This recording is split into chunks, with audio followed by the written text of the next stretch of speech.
ॐ अज्ञानतिमिरन्धस्य ज्ञानाञ्जनशलाकया चक्षुरुन्मिलितं येन तस्मै श्रीगुरुवे नमः। नमो विष्णुपादाय कृष्णपृष्ठाय भूतले श्रीमते भक्तिवेदांत स्वामिन्निति नामिने। नमस्ते सरस्वती देव्यै गौरवाणी प्रचारिणे निर्विशेष शून्यवादी पाश्चात्य देशतारिणे। जय श्री कृष्ण चैतन्य प्रभु नित्यानंद श्री अद्वैत गदाधार श्रीवासादि गौर भक्त वृंद। हरे कृष्णा कृष्णा कृष्णा हरे हरे, हरे राम राम राम हरे हरे।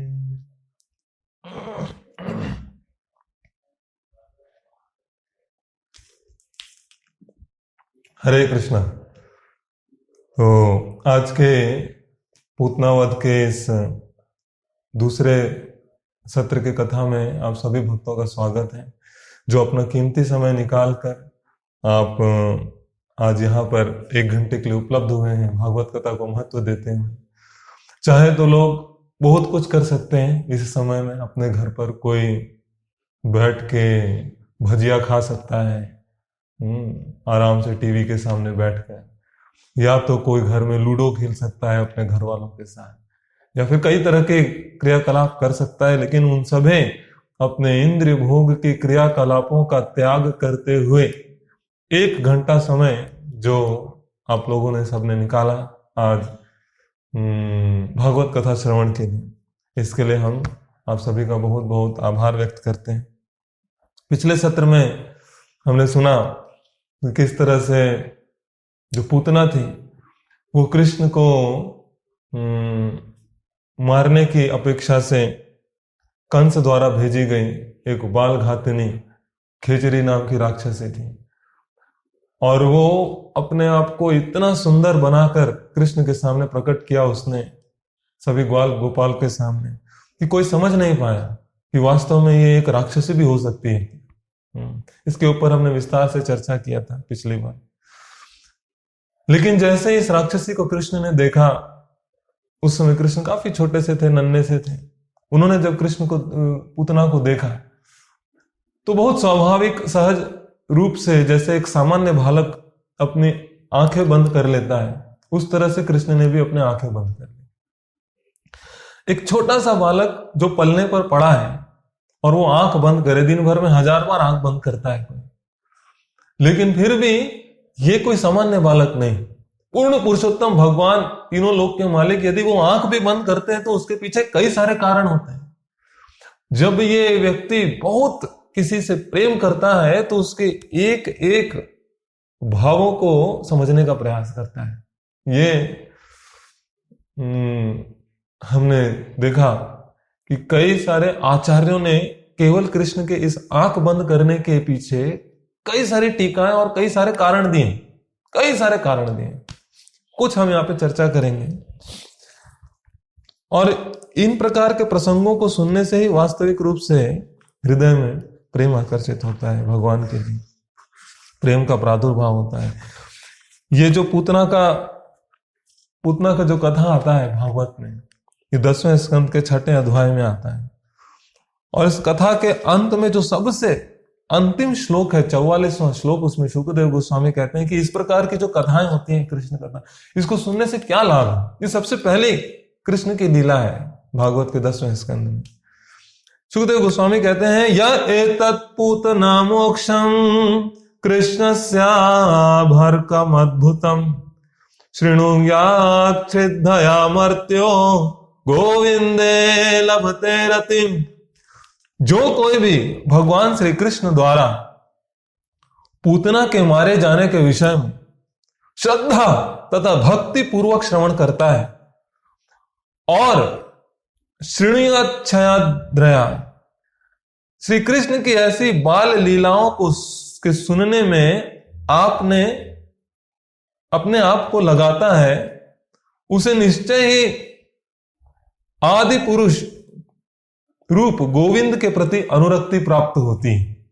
गोविंदे लभते परिम रतिम, गोविंदे लभते रतिम। इस गोविंद से, आदि पुरुष गोविंद से उसकी रति उत्पन्न होती है, आकर्षण उत्पन्न होता है, वो गोविंद को प्राप्त करता है। केवल ये पूतना वध की कथा को यदि श्रद्धा पूर्वक, भक्ति पूर्वक, प्रेम पूर्वक कोई श्रवण कर ले तो। ये अंतिम श्लोक है। पूरा कथा खत्म करने के बाद सुखदेव गोस्वामी ने बताया, हम कथा आरंभ करने में ही पहले बता दे रहे ताकि श्रद्धा पूर्वक, भक्ति पूर्वक आप श्रवण करें। ये ना हो अंत में बोले प्रभु जी ये तो पहले बताना था, अभी अंत में बता रहे हैं, हम क्या करें ऐसी अवस्था में। तो कई बार जब एक बार एक व्यक्ति था, वो एक स्वामी जी के पास आता है और स्वामी जी के पास आकर वो उनसे पूछता है, स्वामी जी कभी कभी मैं ध्यान लगाता हूं भगवान के ऊपर, ध्यान की प्रक्रिया करता हूं, और ऐसे ध्यान और योग के समय क्या मैं थोड़ा सिगरेट पी सकता हूं बीच में? तो स्वामी जी ने कहा ये अच्छा नहीं करना चाहिए, आपको ध्यान करना चाहिए अच्छे से मन लगा कर। तो उसे मना कर दिया, वापस चला गया।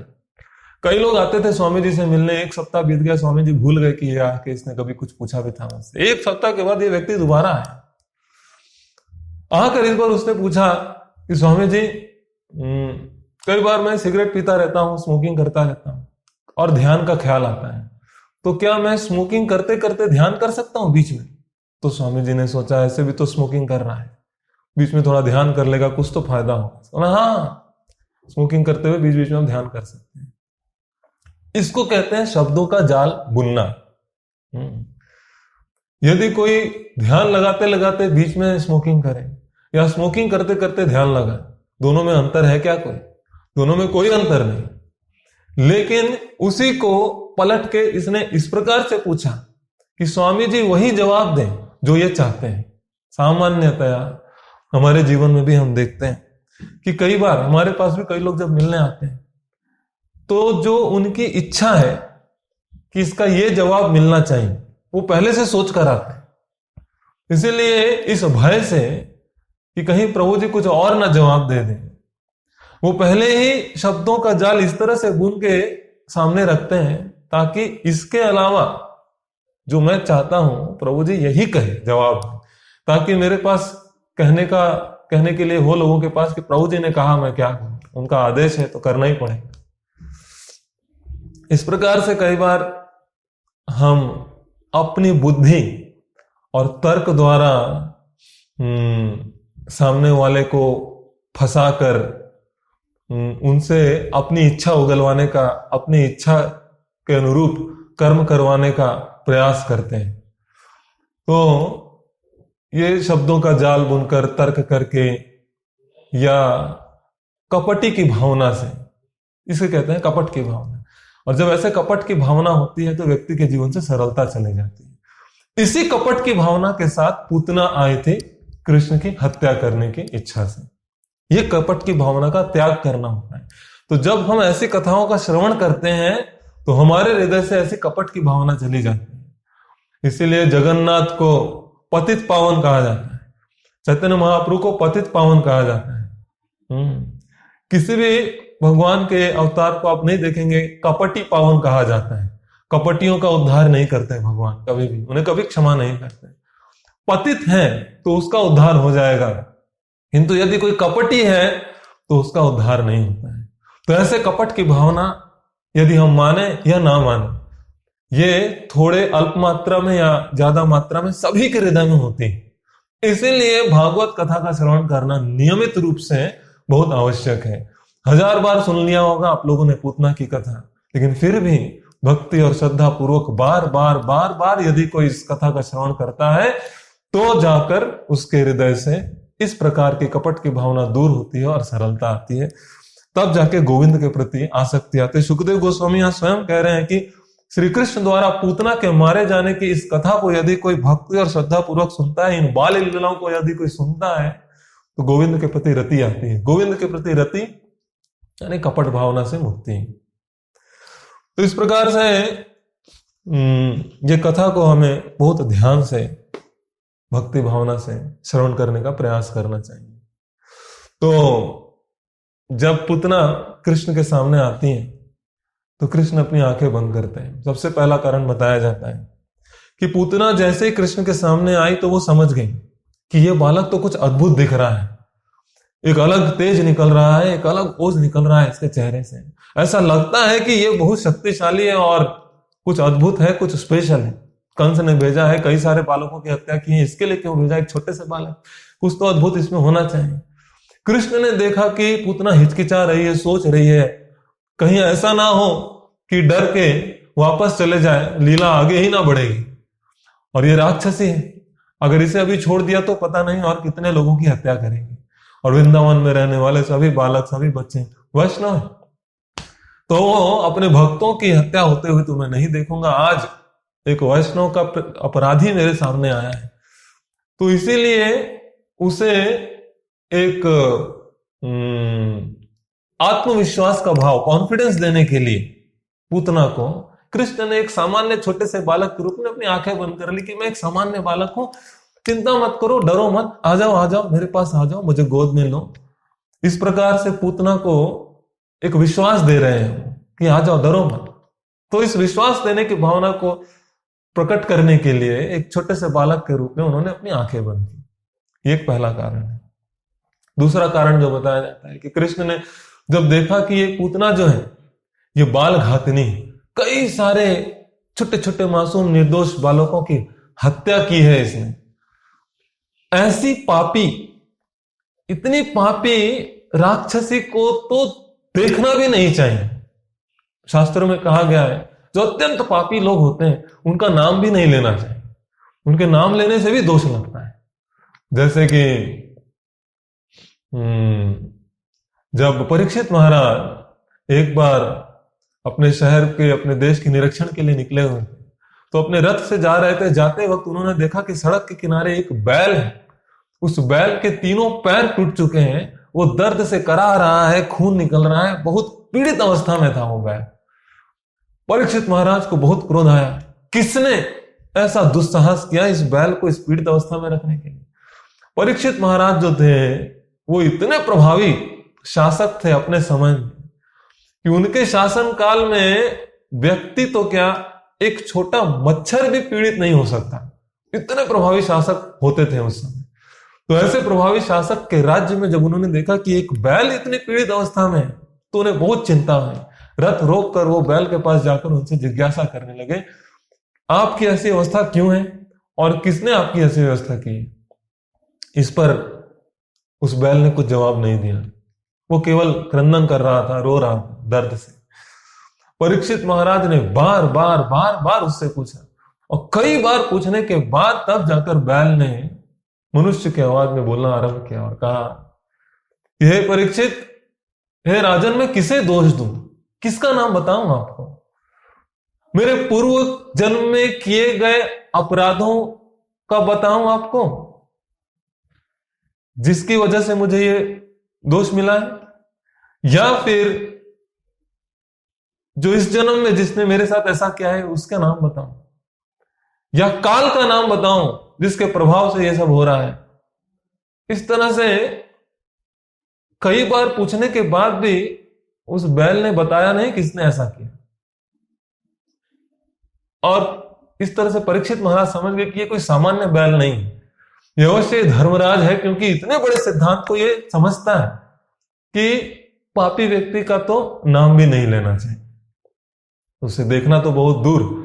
इसीलिए उसे नजरअंदाज करने के लिए, ऐसे पापिनी को ना देखने के लिए कृष्ण ने अपनी आंखें बंद कर ली। तीसरा कारण यह भी बताया जाता है कि जब कृष्ण ने देखा कि पूतना उसके सामने आई है तो वो समझ गए कि ये पापिनी है, राक्षसी है, इसे अभी मारना है। इसे मारना है तो इसकी मुक्ति भी देनी, लेकिन मुक्ति पाने के लिए कुछ तो इसके कर्म में अच्छे कर्म, पुण्य कर्म होने चाहिए। तो वो आंख बंद करके विचार करने लगे पूतना के पूर्व जन्म के बारे में। कहीं किसी जन्म में अगर छोटा भी पुण्य कहीं दिख जाए, मिल जाए, तो इसकी एक योग्यता हो जाएगी, ताकि मैं इसे स्पर्श कर सकूं, मार सकूं। तो वो इस तरह से अपने आंखों को बंद करके वो विचार कर रहे थे पूर्व जन्म के कर्मों के बारे में। ये एक कारण है क्यों उन्होंने अपनी आंखें बंद की। एक और कारण बताते हैं आचार्यगण कि आपको स्मरण होगा जब कृष्ण ने छोटे से बाल अवस्था के रूप में जब मिट्टी खा लिया था, तो मां यशोदा बहुत क्रोधित हुई। तो कृष्ण ने बोला मैंने तो नहीं खाया। बलराम ने कंप्लेन किया था, नहीं नहीं खाया है, मैंने देखा है। तो यशोदा ने कहा ठीक है, तो अपनी मुंह खोलो, मैं देखना चाहती हूं मिट्टी है या नहीं। कृष्ण खोल नहीं रहे थे, जानते थे खोलूंगा बेहोश हो जाएगी। फिर भी जब नहीं माने यशोदा ने, तो कृष्ण ने अपना मुख खोला। मुख खोला तो यशोदा ने कृष्ण के मुख के अंदर पूरा ब्रह्मांड का दर्शन किया। पूरा ब्रह्मांड का दर्शन करते करते कृष्ण का दर्शन किया और कृष्ण के सामने खड़ी यशोदा का भी दर्शन किया। ये देखकर उसको ऐसा चक्कर आया, ये क्या है इसके मुख के अंदर, वो तुरंत बेहोश हो गई। तो पूरा ब्रह्मांड, तीनों लोक कृष्ण के भीतर समाया हुआ रहता है। तो जैसे वो पूरे ब्रह्मांड के वासी जो कृष्ण के अंदर थे, उन्हें आभास हुआ कि यहां एक पूतना आई है जहर लेकर, और यदि कृष्ण को पान कराएगी तो हमारा क्या होगा। तो सभी अंदर हाहाकार करने लगे। तो वो सभी इतने विचलित होने लगे कि कृष्ण को उन्हें समझाने के लिए आंख बंद करके अंदर जाकर वो समझा रहे थे, अरे अरे शांत रहो, कोई टेंशन की बात नहीं, मैं हूं, मैं सब देखभाल करूंगा। तो ये भी एक कारण बताया जाता है क्यों कृष्ण ने उस समय आंख बंद कर लिया, वो अंदर समझा रहे थे लोगों को। कई सारे कारण बताए। देखिए मैंने कहा ना कितनी संवेदनशीलता होती है भक्तों की। ये सारे आचार्यों की टीका है जहां पर वो बता रहे हैं कि किस प्रकार से कृष्ण ने अपनी आंखें बंद क्यों कर ली। एक कारण यह भी बताया जाता है कि कृष्ण जो थे वो आए तो थे इस संसार में गोपियों के हाथ से, यशोदा के हाथ से दूध और मक्खन खाने के लिए, और यहां पर ये पूतना लेकर आई है विष। अब ये विष खाना तो हमारा काम नहीं, हम तो दूध और मक्खन खाते हैं। तो वो आंख बंद करके विचार करने लगे कौन है ये विष खाने वाला। उन्हें शिव का ध्यान है, वो शिव से ध्यान करने लगे, चर्चा करने लगे कि देखो भाई आपका आहार मेरे पास आ गया है गलती से, आज मुझे इसको लेना पड़ेगा। तो इस प्रकार से अपने भक्तों के साथ आदान प्रदान प्रेम का कर रहे थे। और एक कारण यह भी बताया जाता है कि कृष्ण की जो आंखें हैं, भगवत गीता में विराट रूप का जब व्याख्यान आता है तो वहां पर बताया जाता है कि कृष्ण की आंखें, जो एक आंख सूर्य के समान है और दूसरा चंद्र के समान है, और जब किसी को मुक्ति मिलता है तो उसे सूर्य मार्ग और चंद्र मार्ग के द्वारा जाना होता है। तो अभी कृष्ण पूतना का वध करके उसे मुक्ति देना चाहते थे, लेकिन सूर्य और चंद्र ये सोच रहे थे कि इतनी पापिनी है, ये इतनी पापिनी है कि इसे हम अपने मार्ग से जाने नहीं देंगे, हम इसका उद्धार नहीं करना चाहते, हम इसे मुक्ति नहीं देना चाहते। तो सूर्य ने अपना दर्शन बंद कर दिया, मैं इसे नहीं स्वीकार करूंगा। चंद्रमा ने भी अपना दर्शन बंद कर दिया, मैं भी इसे नहीं स्वीकार करूंगा। इस प्रकार से सूर्य और चंद्र दोनों रूठ गए कि मैं इसे मुक्ति नहीं देना चाहता। इस कारण से भी कृष्ण की आंखें बंद हुई। एक कारण यह भी बताया जाता है कि कई बार आप लोगों ने देखा होगा कि माँ जो है बच्चे को बोलती है कि देखो बेटा बाहर का कुछ मत खाना, बाहर का खाओगे तो रोग हो जाएगा। तो कृष्ण जो थे हमेशा यशोदा के और गोपियों के हाथ से खाते थे। आज कोई बाहर का कुछ खिलाने आया है, समझ में आया उनको कि ये कालकूट विष है, इसे खाऊंगा तो बीमार पड़ूंगा, रोग होगा। और रोग का उपचार कैसे होता है? रोग का उपचार योग से होता है। तो उन्होंने सोचा रोग तो होने वाला है, पहले से ही योग कर लेता हूं ताकि इस रोग से छुटकारा मिले। तो योग कैसे करते हैं? आंख बंद करते हैं। तो उन्होंने भी आंख बंद किया और योग करने लगे ताकि रोग से मुक्ति मिले। तो ये भी एक कारण आचार्यगण बताते हैं कि क्यों। और एक कारण बताते हैं कि पूतना जो थी वो एक राक्षसी थी, पाप रूपी राक्षसी थी। तो वो एक अविद्या का प्रतीक थी, और कृष्ण जो है वो परम पुरुषोत्तम भगवान है, वो ज्ञान का प्रतीक है। पूतना अंधकार का प्रतीक है तो कृष्ण प्रकाश का प्रतीक है। तो कहा गया है कृष्ण सूर्य समा माया है अंधकार, जहां कृष्ण वहां नहीं माया अधिकार। तो जहां प्रकाश है वहां अंधकार नहीं हो सकता, जहां कृष्ण है वहां पाप नहीं हो सकता। तो अभी यहां एक पापनी आई, तो इसलिए कृष्ण ने अपनी आंखें बंद की, यह दर्शाने के लिए कि मैं और पूतना एक साथ नहीं हो सकते। पाप और कृष्ण एक साथ नहीं रह सकते। तो इस प्रकार से यह दर्शाने के लिए भी कृष्ण ने अपनी आंखों को बंद किया। कई बार जब माँ, और एक कारण है इसका कि कई बार जब माँ होती है जो बच्चे को दवाई पिलाना चाहती है, कई बार दवाइयां बहुत कड़वी होती है, तो किस प्रकार से पिलाती है कड़वी दवाई माँ। मुझे याद है जब मैं छोटा था तो कई बार नीम की निबोली या करेले का जूस, इस तरह की कड़वी चीजें दवाई के रूप में दिया जाता। पुदीन हरा छोटे से बच्चे को बहुत कड़वा लगता है तो वो लेना नहीं चाहता है, लेकिन फिर भी माँ हमारी क्या कहती थी कि देखो ऐसा करो, नाक बंद कर लो, आंख बंद कर लो और गटागट इसे जल्दी से पी जाओ, तुम्हें एहसास ही नहीं होगा कि यह कड़वा था, तो गंध भी नहीं आएगा, स्मेल, और आंख बंद कर लो, देखो ही मत है क्या, कितना है क्या, जल्दी से पी जाओ। तो आंख को जोर से बंद करके उसे गट गट गट गट हम पी जा रहे हैं ताकि उसके कड़वेपन का एहसास ना हो, उससे डर के कारण। उसी प्रकार से कृष्ण ने भी यहां देखा कि दूध तो पिला रही है लेकिन साथ में विष भी लेकर आई है जो कालकूट है, बहुत कड़वा है। तो उस कड़वेपन से के भय से मुक्त होने के लिए कृष्ण एक सामान्य बालक की लीला करते हुए अपनी आंखें बंद कर लेते हैं। अरे बाप रे, अभी ये कड़वा विष पीना पड़ेगा, मैं तो दूध मक्खन खाने वाला हूं, ये कहाँ कड़वा विष, लेकिन लीला है, करना तो पड़ेगा, तो इसीलिए भी उसने आंख बंद कर लिया। कितना कारण आप जानना चाहते हैं? एक और कारण बताता हूं। कृष्ण जो कि धर्म की स्थापना के लिए आए थे, तो वो जानते थे कि कभी भी सोते हुए व्यक्ति को नहीं मारा जाता है, यह अधर्म होता है। बच्चे को नहीं मारा जाता है, उसका वध नहीं किया जाता है, अधर्म होता है, चाहे कितना भी पाप क्यों ना किया हो। इसके अलावा ब्राह्मणों की हत्या नहीं की जा सकती, चाहे कितना भी पापी क्यों ना हो। इसके अलावा वृद्धों की हत्या नहीं की जा सकती, चाहे कितना भी पापी क्यों ना हो। और तो और स्त्री की भी हत्या नहीं की जा सकती, चाहे कितना भी पापी क्यों ना हो। ये शास्त्र सम्मत बातें हैं। लेकिन यहां पे अभी एक ऐसी अवस्था उत्पन्न हुई है जहां पर यह पूतना एक स्त्री का रूप लेकर आई है, स्त्री है, और स्त्री का वध करना जो कि अधर्म है, लेकिन है राक्षसी, वध तो करना पड़ेगा। तो एक स्त्री का वध करने जा रहे हैं जो कि अधर्म है, ये सोचकर उन्होंने अपनी आंखें बंद कर ली। क्या करूं, करना पड़ेगा ये। उसी तरह से जब कृष्ण राम अवतार के भी रूप में आए थे, जो सबसे पहली राक्षसी का जो उन्होंने वध किया था वो ताटका था। अब वो भी एक स्त्री का रूप में थी। तो जैसे विश्वामित्र मुनि ने कहा ये राक्षसी है, इसका वध करो, तो राम हिचकिचाने लगे, अरे ये तो स्त्री है, मैं स्त्री के ऊपर वार नहीं कर सकता। तो विश्वामित्र मुनि ने वहां पर यह सिद्धांत स्थापित करते हुए राम को समझाया कि है ये स्त्री, लेकिन ये एक पापिनी है, ये एक राक्षसी है। तो इसीलिए बड़े धर्म को पालन करने के लिए अल्प धर्म का त्याग करना चाहिए। ये राक्षसी कई सारे लोगों की हत्या कर रही है, आतताई हो गई।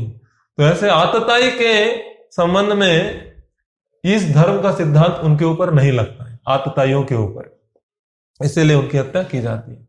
जैसे कि अश्वत्थामा ने भी पांडवों के सारे पुत्रों का वध कर दिया था जब वो सो रहे थे।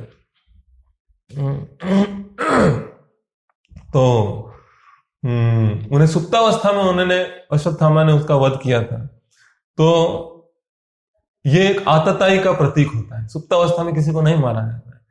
तो अभी जो अश्वत्थामा थे वो ब्राह्मण पुत्र थे, ब्राह्मणों की भी हत्या नहीं करनी चाहिए, लेकिन सभी तर्क दे रहे थे, सभी पांडव कृष्ण, कि इन्हें मार दो, इन्हें, ये ब्राह्मण है, हत्या नहीं करनी चाहिए, फिर भी कर दो इसकी हत्या, क्योंकि ये आतताई है, इसने सुप्तावस्था में बच्चों की वध की है, इसीलिए। तो कुछ स्पेशल केसेस में शास्त्र के सिद्धांत नहीं लगते हैं, वहां पे सिद्धांतों को तोड़ना पड़ता है, वही धर्म होता है उस समय के लिए। उसी प्रकार से कृष्ण ने भी देखा, तो कृष्ण जन्म में जब वो आए तो पहली राक्षसी स्त्री, राम जन्म में आए तो पहली राक्षसी स्त्री। तो हमेशा कृष्ण ने लेडीज फर्स्ट का सिद्धांत फॉलो किया है, लेडीज फर्स्ट होता है ना इस संसार में, लेडीज फर्स्ट। उसी तरह से कृष्ण भी आए तो लेडीज फर्स्ट, ये सिद्धांत उन्होंने पालन किया। इसके अलावा एक कारण और है जिसके लिए कृष्ण ने अपनी आंखें बंद की। कृष्ण ने पूतना को देखा कि ये भले विष लगाकर आई है अपने स्तन पर, लेकिन ये मुझे स्तनपान कराना चाहती है, ये मुझे दूध पिलाना चाहती है। तो और ये अधिकार केवल माता का होता है। एक माँ का होता है। शास्त्र में बताया गया है 7 प्रकार की माएँ होती हैं। गुरु पत्नी, राजा की पत्नी, स्वयं की माँ जिसने जन्म दिया है, और बाई जिसने ख्याल रखा है, नर्स जिसने ख्याल रखा है, ये धरती, इसके अलावा गौ माता, ये सब 7 प्रकार की माएँ होती हैं। प्रत्येक व्यक्ति की माँ होती है। तो यहां पर चूंकि ये पूतना दूध पिलाना चाहती हैं, तो एक नर्स का एक औहदा निभा रही है, तो इसलिए ये भी एक माँ है। और लेकिन ये राक्षसी, इसका वध भी करना है, तो एक माँ है लेकिन उसका वध करना पड़ेगा। ये सोचते हुए भी कृष्ण अपनी आंखें बंद कर ले रहे हैं कि कैसी अवस्था में आ गया हूं, माँ है लेकिन फिर भी वध करना पड़ेगा। इस प्रकार से कई प्रकार के कारण दिए गए हैं, जिसमें अभी कुछ कुछ कारण जो भी हम सोच पाए आपको हमने बताया। तो देखिए, एक छोटा सा क्रियाकलाप है कृष्ण का, केवल आंख बंद किया हो, लेकिन हमारे आचार्यों ने कितना प्रसंग उसके संबंध में दे दिया, कितने सारे कारण, अभी भी बहुत सारे कारण। तो यदि इस तरह से केवल एक क्रियाकलाप के ऊपर हम चर्चा करने बैठे तो 7 दिन चला जाएगा। ऐसे केवल कृष्ण की एक लीला चर्चा करने में पूरा जीवन चला जा सकता है, अगर उतना व्यक्ति साक्षात्कारी है और उतना चर्चा करे तो। लेकिन हम उतना चर्चा नहीं करेंगे क्योंकि कई सारी लीलाएं हैं। जन्माष्टमी के पहले जितने ज्यादा हो सके हम उस पर चर्चा करने वाले हैं। तो इस प्रकार से कृष्ण ने जब अपनी आंखें बंद की तो पूतना पूरे विश्वास के साथ आगे बढ़े कि नहीं कोई सामान्य बालक ही है, तो पूरे विश्वास के साथ आगे बढ़े और कृष्ण को स्पर्श करते हुए उसे अपने गोद में लिया। सुखदेव गोस्वामी बता रहे हैं ये ठीक उसी प्रकार से था जैसे कि एक अज्ञानी व्यक्ति एक सांप को सामान्य रस्सी समझकर पकड़ लेता है, उसे उठा लेता है, क्या होगा? ये सांप उसे डसेगा और मृत्यु होगी। बिल्कुल वैसा ही हो गया। ये पूतना के काल रूपी कृष्ण को उसने एक सामान्य बालक समझते हुए गोद में उठा लिया, लेकिन वो ये नहीं जान रहे थे कि ये मेरा काल है, यही मेरे मृत्यु का कारण है। और उसे पूरे विश्वास के साथ एक सामान्य रस्सी समझते हुए उसने उस सांप को जैसे उठा लिया, ऐसा वहां पर उदाहरण दे रहे हैं। और उठाकर वो कृष्ण के साथ खेलते हुए तुरंत उसे स्तनपान कराने लगे। अब ये सभी गोपाल गोपाल देख रहे हैं कि इतनी सुंदर स्त्री लक्ष्मी का स्वरूप प्रतीत हो रही है और कृष्ण की सेवा हेतु वो उसे स्तनपान करा रही है। लोगों को लग रहा था कि ये लक्ष्मी का स्वरूप हो, लेकिन थी वो राक्षसी।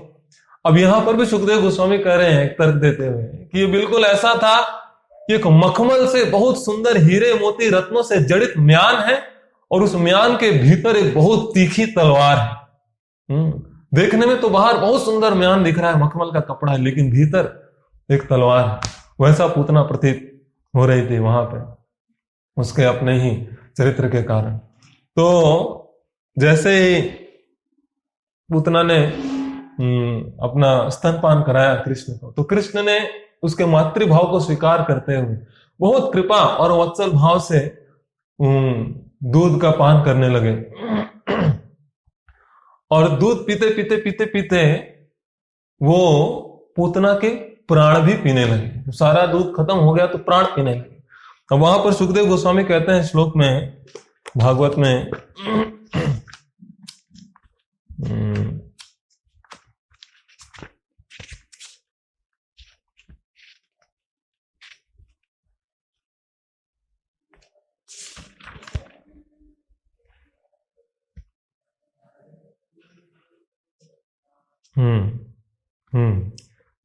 गाढ़ं कराभ्याम भगवान प्रपीड्य तत् प्राणे समम रोषस समन्वितो पिबत। उसी जगह भयानक तथा खूंखार राक्षसी ने भगवान श्री कृष्ण को अपनी गोद में लिया, उसके मुंह में अपना स्तन दे दिया। उसके स्तन से घातक एवं तुरंत प्रभाव दिखने वाला विष चुपड़ा हुआ था, किंतु भगवान श्री कृष्ण उस पर अत्यंत क्रुद्ध हुए और उसके स्तन को पकड़कर अपने हाथों से और विष तथा उसके प्राण दोनों चूस डाले। तो प्राण ही है समम, प्राण ही, प्राण यानी कि पूतना का प्राण, लेकिन प्राण ही यानी कि अनेक प्राण। तो यहां तो देखने की बात यह है कि अरे केवल एक ही प्राण है यहाँ पे, इस तरह से क्यों कहा गया है बहुत सारे प्राण? तो कृष्ण ने देखा कि ये जो पूतना थी इसने कई सारे छोटे छोटे मासूम बच्चों के प्राण हर लिए थे और उन सारे बच्चों के प्राण इस पूतना के भीतर थे। तो कृष्ण ने सोचा पूतना को तो मुक्ति दूंगा, लेकिन उन बेचारे निर्दोष मासूम बच्चों को भी मुक्ति दूंगा जिसको इस पूतना ने मारा है। तो पूतना का प्राण हरने के साथ साथ उन सारे बच्चों के प्राण को भी कृष्ण ने हर लिया ताकि उन सबों को भी मुक्ति, इसीलिए यहाँ पे प्राण ही कहा गया है। इसके अगले श्लोक में सुखदेव गोस्वामी कह रहे हैं, सा मुंच मुंचलामिति प्रभासिनी निष्पीड्यमानाखिल जीव वर्मणि विवृत्य नेत्रे चरणों भुजो मुहुः प्रस्विन्न गात्रा क्षिपति रुरोदहि। तो जैसे ही वो उनके प्राण को पीने लगे कृष्ण पूतना के प्राण को, तो पहले तो दूध पीते पीते उन्हें बहुत क्रोध आया जब वो ये विचार करने लगे कि इसने कितने सारे वैष्णवों की हत्या की है। तो यदि कृष्ण के प्रति अपराध किया जाता है तो कृष्ण उसे क्षमा कर देते हैं, हरिनाम करके आप मुक्त हो सकते हैं। लेकिन जब वैष्णवों के प्रति अपराध किया जाता है तो कृष्ण उसे बिल्कुल भी क्षमा नहीं करते। यहाँ पे जब कृष्ण ने देखा कि ये एक ऐसी राक्षसी है जिसने कई सारे वैष्णवों की हत्या की है, वो इतने क्रोधित हो गए, इतने क्रोधित हो गए, वो दूध के साथ साथ उनके प्राण भी पीने लगे और पूतना जो थी वो कराने लगी, चिल्लाने लगी। वो तुरंत नंद भवन से निकलकर बाहर भागी और जोर जोर से चिल्ला रही है, सा मुंच मुंचालमती प्रभाषिणी। वो चिल्लाने लगी, प्रत्येक मर्म स्थल में असह्य दबाव से पूतना चिल्ला उठी, मुझे छोड़ दो, मुंच, अब मेरा स्तनपान मत करो। पसीने से तर, फटी हुई आंखें तथा हाथ और पैर पटकती हुई वह बार बार जोर से चिल्लाने लगी। लेकिन वो इतने क्रोधित थे कृष्ण, क्योंकि ये अपराधी थे, इसीलिए हमें वैष्णव अपराध से बहुत बचना चाहिए, क्योंकि कृष्ण बहुत क्रोधित होते हैं जब भी कभी किसी वैष्णव के प्रति अपराध होता है।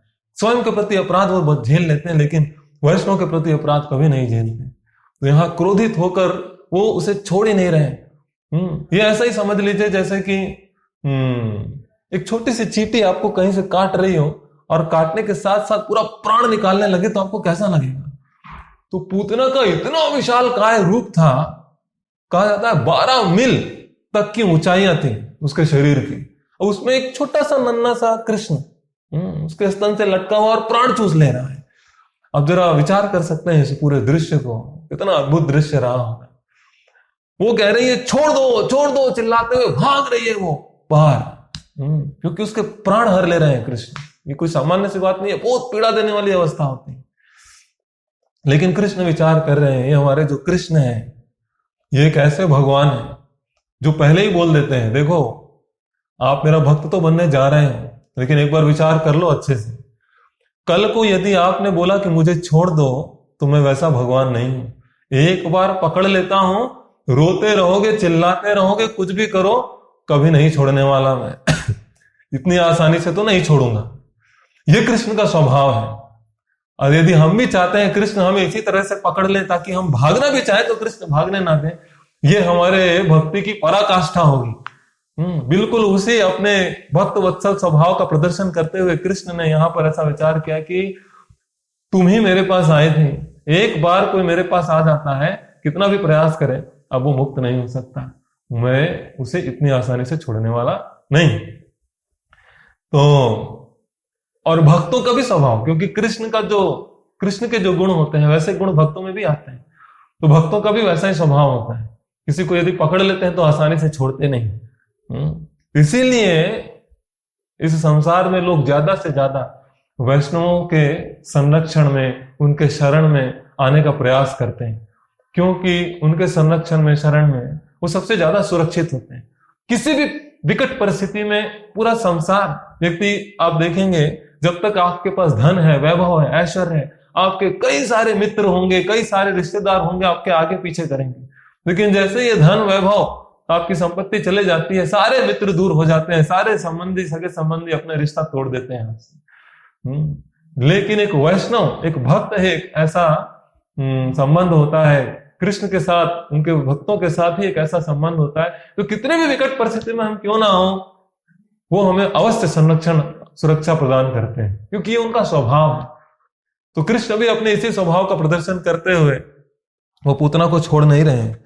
आगे सुखदेव गोस्वामी कहते हैं, तस्याह स्वनेनाति गंभीर रमहसा सादिर्महि द्योश्च चचाल सग्रह रसादिशश्च प्रतिनेदिरे जनाः पेतुः क्षितौ वज्र निपात शंकया। पूतना की गहन तथा जोरदार चित्कार से पर्वतों समेत, पृथ्वी तथा ग्रहों समेत बाह्य आकाश डगमगाने लगे। नीचे के लोग तथा सारी दिशाएं थरथरा उठी और लोग इस आशंका से गिर पड़े कि उन पर बिजली गिर रही है। इस प्रकार से बहुत अच्छा यहां पर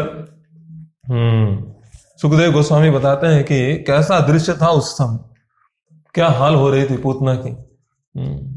तो बहुत प्रयास किया पूतना ने उसे छुटकारा पाने का, लेकिन जब तक कृष्ण ने उसके पूरे प्राण नहीं हर लिए, उसे छोड़ा नहीं। और अपना ऐसा विशाल काय शरीर रूप लेकर पूतना जाकर जमीन पर गिरी, धड़ा कहा जाता है, ऐसा प्रतीत हो रहा था ब्रजवासियों को जैसे इंद्र का वज्र का प्रहार हुआ हो और वृत्रासुर गिर गया हो पूरा जोर से।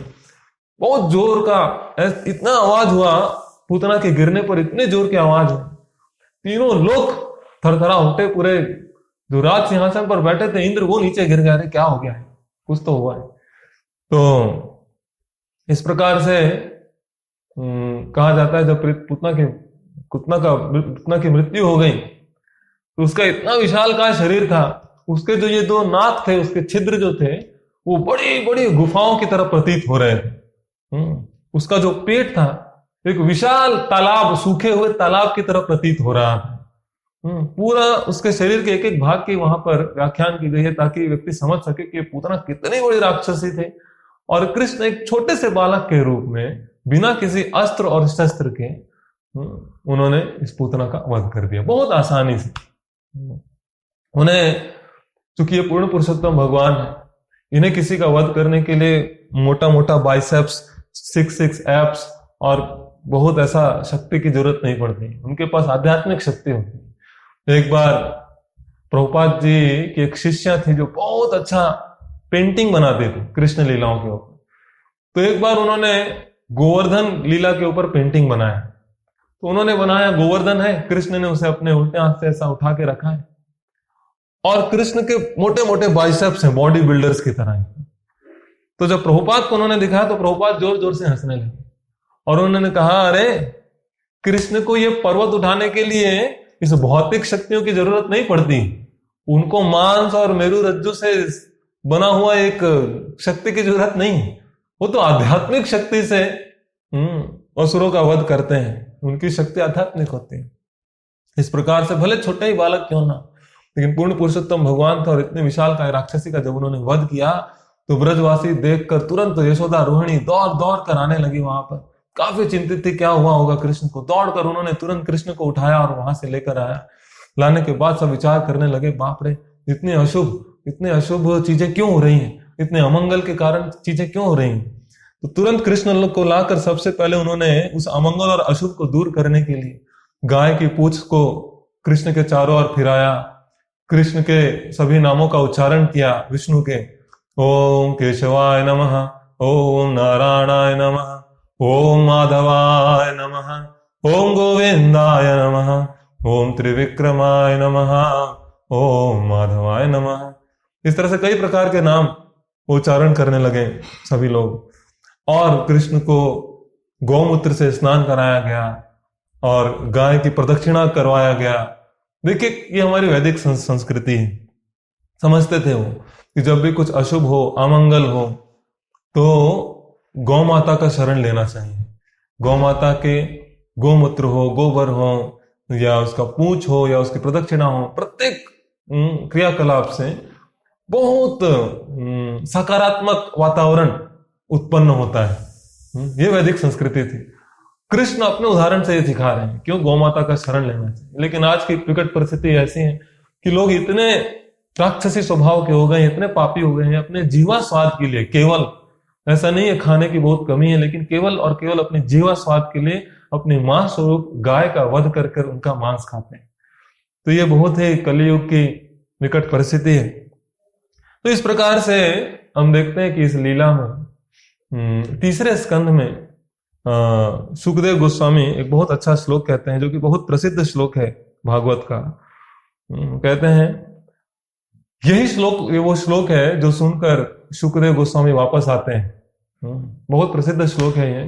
अहो बकीयं स्तन कालकूटं जिघांसयापाय यदप्य साध्वी लेभे गतिं धात्री उचितं ततोऽन्यं कं वा दयालु शरणं व्रजेमा।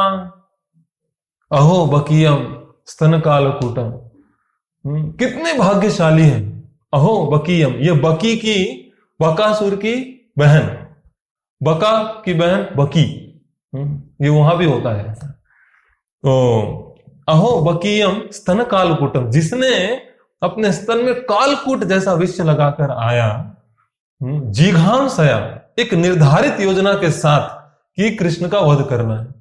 पाया यदप्य साध्वी, लेकिन थी वो असाध्वी, कपटी थी स्वभाव से, लेकिन एक निर्धारित योजना के अनुरूप स्तन में कालकूट लगाकर ये बकी, बकासुर की बहन बकी, जो कि पूतना, वो आती है। लेभे गतिम धात्री उचिताम ततोन्यम, ये विष देने आई और लेके क्या गई साथ में?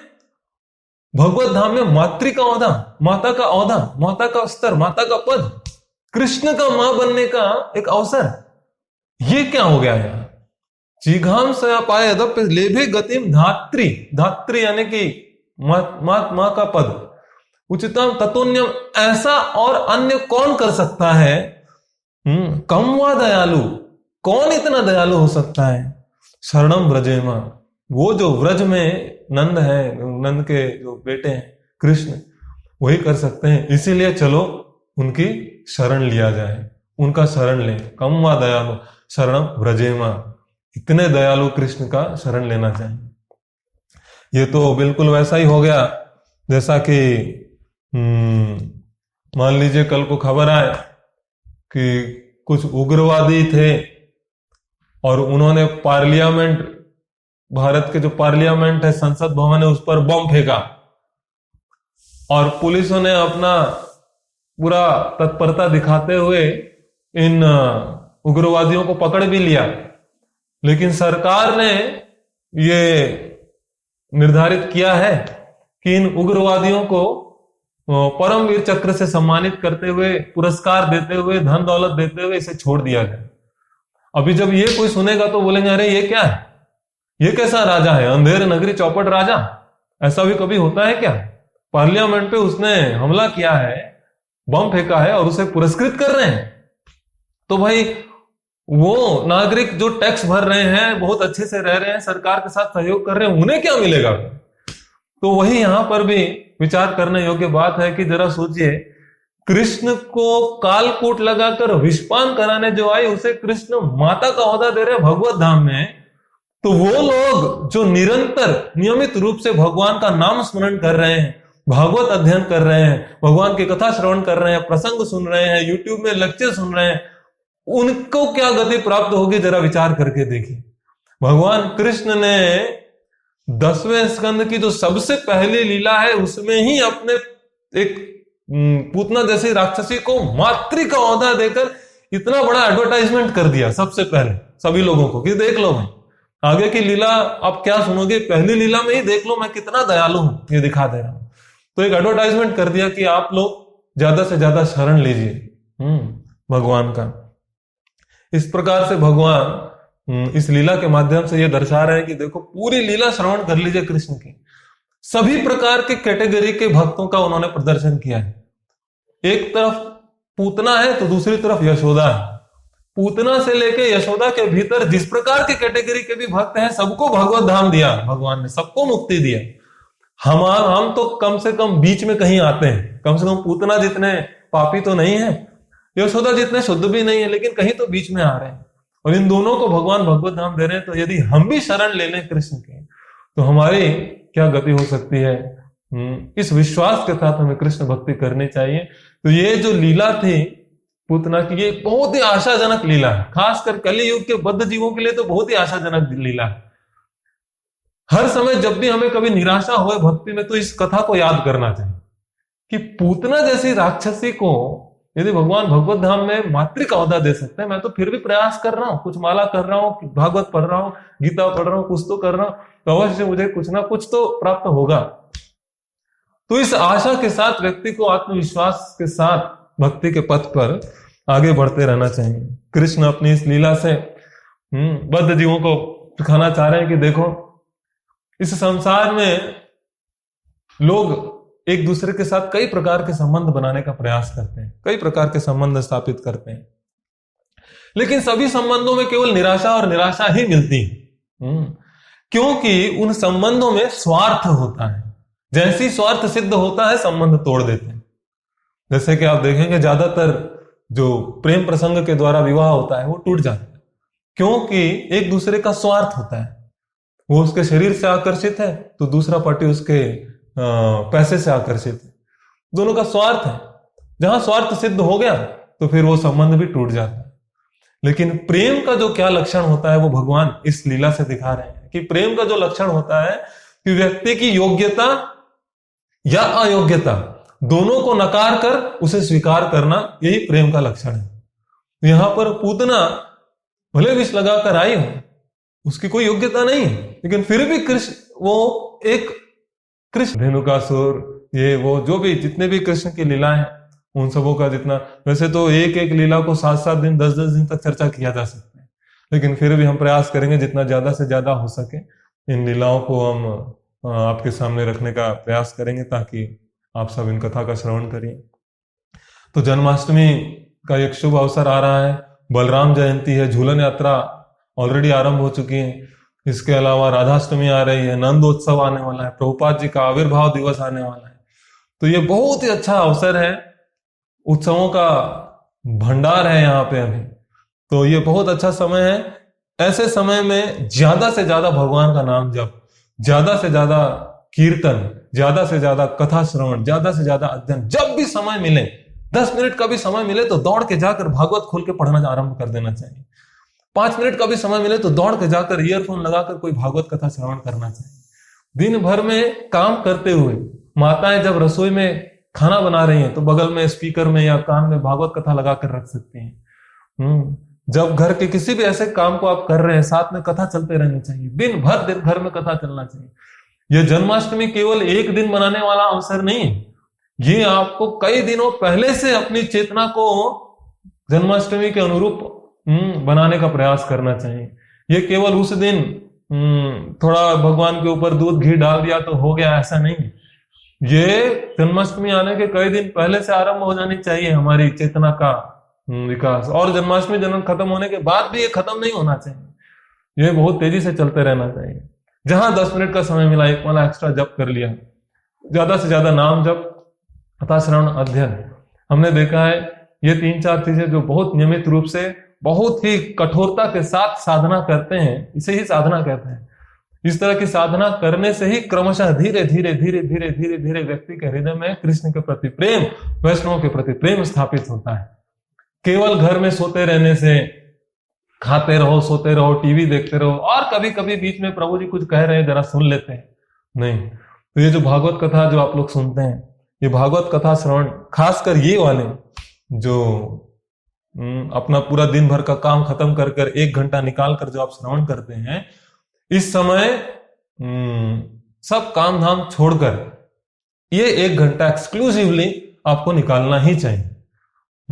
और जब ये कथा चल रही हो, ऐसा नहीं हो कि बेड पर लेटे हुए हैं हाथ पीछे करके और पैर हिलाते हुए, यदि इस भाव से सुन रहे हैं, बहुत कैजुअल भाव से, तो कृपा भी बहुत कैजुअल से मिलती है, वो फिर ठीक से नहीं मिलती। तो आप भगवान को आप जितना सीरियसली लेंगे, भगवान भी आपको उतना ही सीरियसली लेंगे।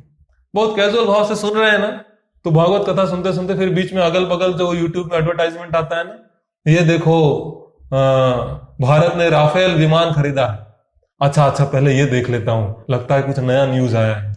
ये देखो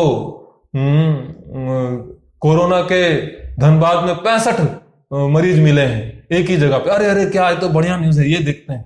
तो फिर यही देखते देखते आदमी इधर उधर भ्रमित हो जाएगा और कथा नहीं श्रवण कर पाएगा। इस समय जिस प्रकार से जब आप सत्संग में आते थे और एकदम सामने बैठकर ध्यान से सुनते थे, बिल्कुल वैसा ही करना चाहिए।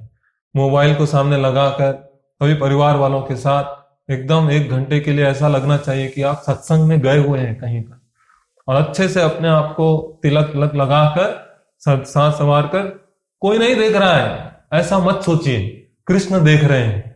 हम ये सब जो तिलक लगाते हैं, अपने आप को संवारते हैं, ये कृष्ण के लिए है। तो जब सत्संग सुनने जा रहे हैं, कृष्ण की कथा सुनने जा रहे हैं, तो अच्छे से अपने आप को उस रूप में प्रकट करना चाहिए कृष्ण को। और इस प्रकार से गंभीरता के साथ भागवत कथा श्रवण करते हैं तो सारी कथा का हमारे जीवन में बहुत अच्छा प्रभाव भी पड़ता है। लेकिन घूमते फिरते चलते इधर उधर करते करते सुन रहे हैं तो फिर आपको आनंद भी नहीं आएगा। 1 दिन 2 दिन सुनेंगे, उसके बाद बोलेंगे प्रभु जी को बोलते रहने दीजिए, मुझे उतना इच्छा नहीं है सुनने की।